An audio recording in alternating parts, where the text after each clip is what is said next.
मित्रों नमस्कार, मैं हूं सुमन कुमार। न्यूज़ अड्डा सुमन में आप सभी का स्वागत है। एक बार फिर से मैं अपने उन मित्रों से रूबरू हो रहा हूं जो लगातार एक महीने से इंतज़ार कर रहे थे कि सरकार बदलेगी तो बहुत कुछ होगा। उन बेरोजगारों की बात मैं करने के लिए फिर आया हूं जो तकरीबन 11,000 तो वो हो गए, उसको सिविल डिफेंस वाले जो 25-25 साल से नौकरी कर रहे थे। मित्रों, क्योंकि लगातार आम आदमी पार्टी के खिलाफ माहौल बनता चला जा रहा था और इस माहौल बनाने में तकरीबन 1 लाख से ज़्यादा ये कर्मी हैं, कर्मचारी हैं या फिर नौकरी से निकाले गए लोग हैं जिन्हें ये समझने में दिक्कत नहीं आई कि ये केजरीवाल सरकार हमसे झूठा वादा कर रही है, झूठी बातें कर रही है। और फिर एलजी साहब के साथ तमाम सारी चीज़ें रही, एलजी साहब के पास दौड़ते रहे, फिर वो नहीं चीज़ें हुई, ये नहीं हुई। और आतिशी जब सीएम बनी तो फिर उसके बाद आपने देखा ही कि कभी मीटिंग होती, कभी कुछ होती है। तो ये सिविल डिफेंस वाले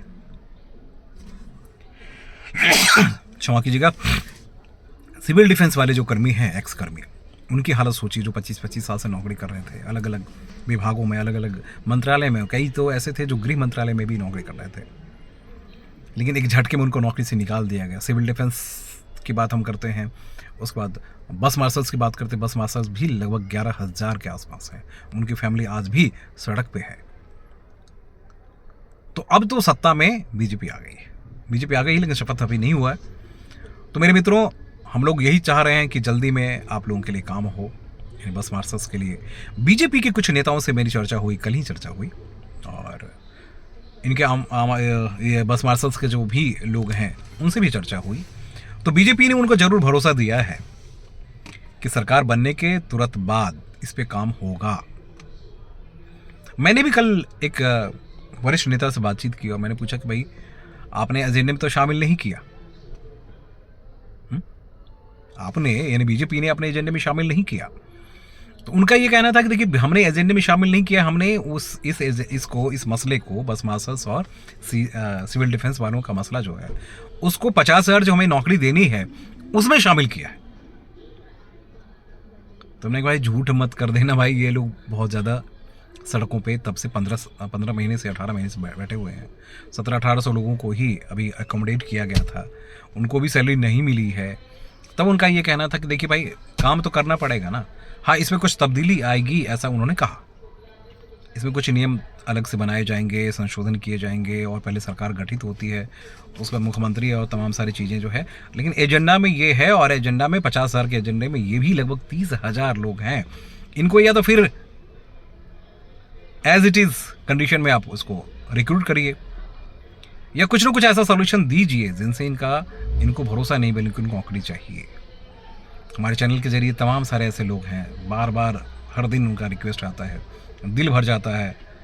कई लोग ऐसे कहते हैं कि आप इन्हें बेवकूफ़ बना रहे। मैं बेवकूफ़ नहीं बनता, मैं इनकी हिम्मत को दाद देता हूँ कि इतनी हिम्मत करके वो यहाँ तक जमे हुए हैं। और मुझे लगता है कि आप लोगों का साहस, आप लोगों का धैर्य जो है ना, और आपने पटकनी दी है केजरीवाल को और केजरीवाल सरकार को।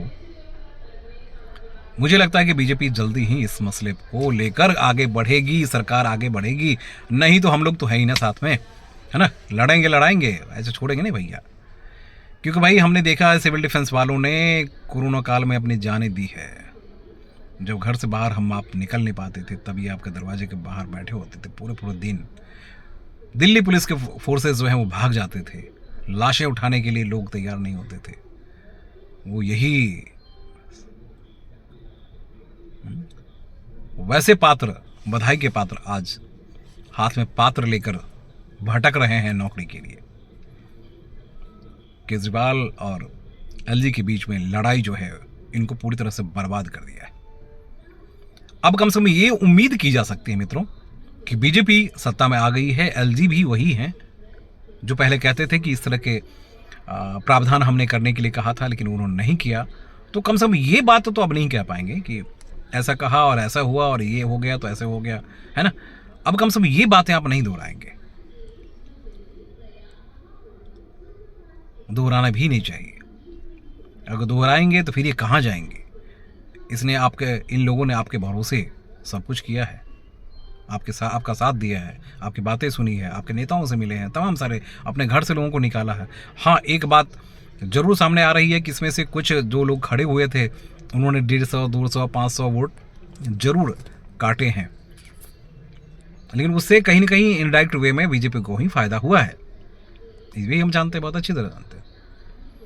तो इन बेरोजगारों का, हाँ वो सिर्फ बस मास्टर्स नहीं है, शिक्षक भी हैं। 28,000 ऐसे शिक्षक हैं जो सालों से काम कर रहे हैं, कॉन्ट्रेक्चुअल भी नहीं है, वो दिहाड़ी मजदूर हैं।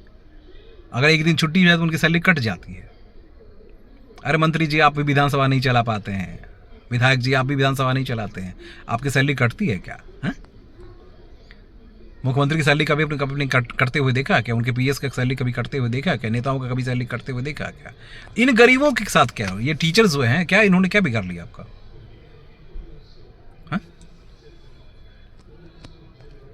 है कि नहीं? तो ये कहीं ना कहीं एक बहुत बड़ा